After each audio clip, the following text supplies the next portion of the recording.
Hi, this is Rick Woldenberg. I wanted to talk to you today about tracking labels. As you know, a couple weeks ago, the CPSC put out guidance on tracking labels, and we were all led to believe that this tracking labels guidance was friendly and particularly was aimed at small businesses trying to help them out. But is that really true?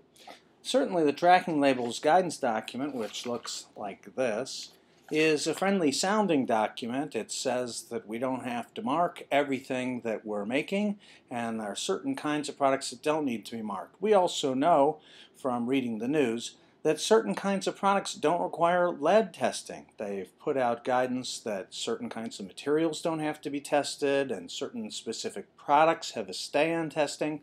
We also know that not everything has to be tested for phthalates. So obviously things are getting easier, right?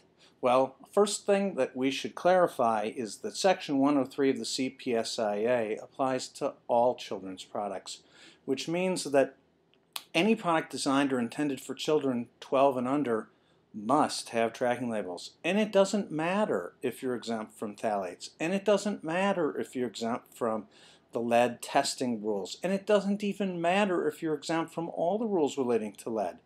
There are no exceptions. So every product that's a children's product must be labeled.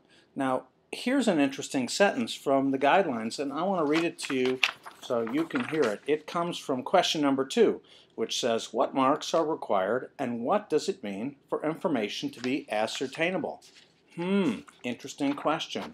Well, here's the answer. The answer is, the question of what should be ascertainable is a different question than whether that specific information can be marked on the product or packaging. While there are foreseeable limitations of what a manufacturer might reasonably be able to mark on a product or packaging, the Commission expects the basic information referred to in Section 103A to be ultimately ascertainable by the manufacturer and the consumer. Do you think they really mean that? If you can't mark it on your product, the information still must be ascertainable? Well, surely the CPSC is going to explain to us how to do that. Well, on question 9, what cohort information is to be marked or ascertainable? Do small volume manufacturers or crafters need to create a system that includes batch, run, or other numbers? What's the answer? Here it is. Although Section 103 does not require manufacturers that do not use lot, batch, or run numbers to create such a system, the Commission believes that compliance with this section generally will require that manufacturers have in place a reasonable means to ascertain detailed production information, including the means to distinguish products made from different factories, made with different components, at different times, or have other material differences that make the product non-identical from previous products. So we don't have to mark the product if we're small volume manufacturers, but the product still must have ascertainable all of that information. What on earth does that mean? Well, here's what I think it means. I think that if a consumer calls you up and they say, I bought your Who's It 6 months ago from a store in Illinois, no, I don't remember which one, but I'm worried about it. I want to know the cohort information for this specific unit I have in my hand. You must be able to answer that question. So, if you don't have to mark the product, but you still must know that information, how are you going to do that?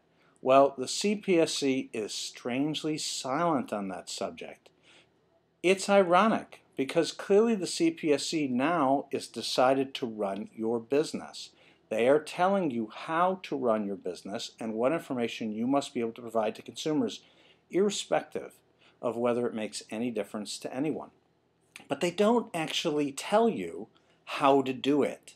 I believe what they really want you to do is to sign up for some kind of class at Hogwarts.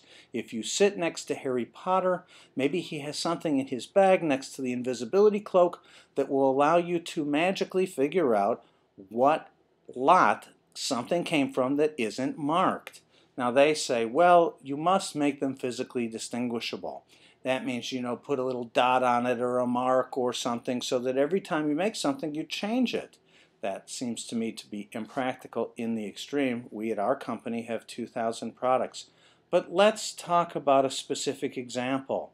At the tracking labels hearing at the CPSC, we talked about earrings. Should earrings have to be marked? Well, the CPSC in the guidelines say earrings don't have to be marked. But earrings have to have this information be ascertainable. So how precisely is that to be?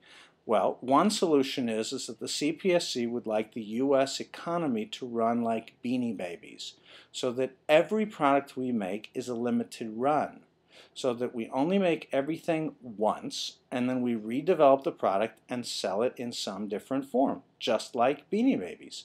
So the whole economy is like Beanie Babies. That's a solution that comes to mind.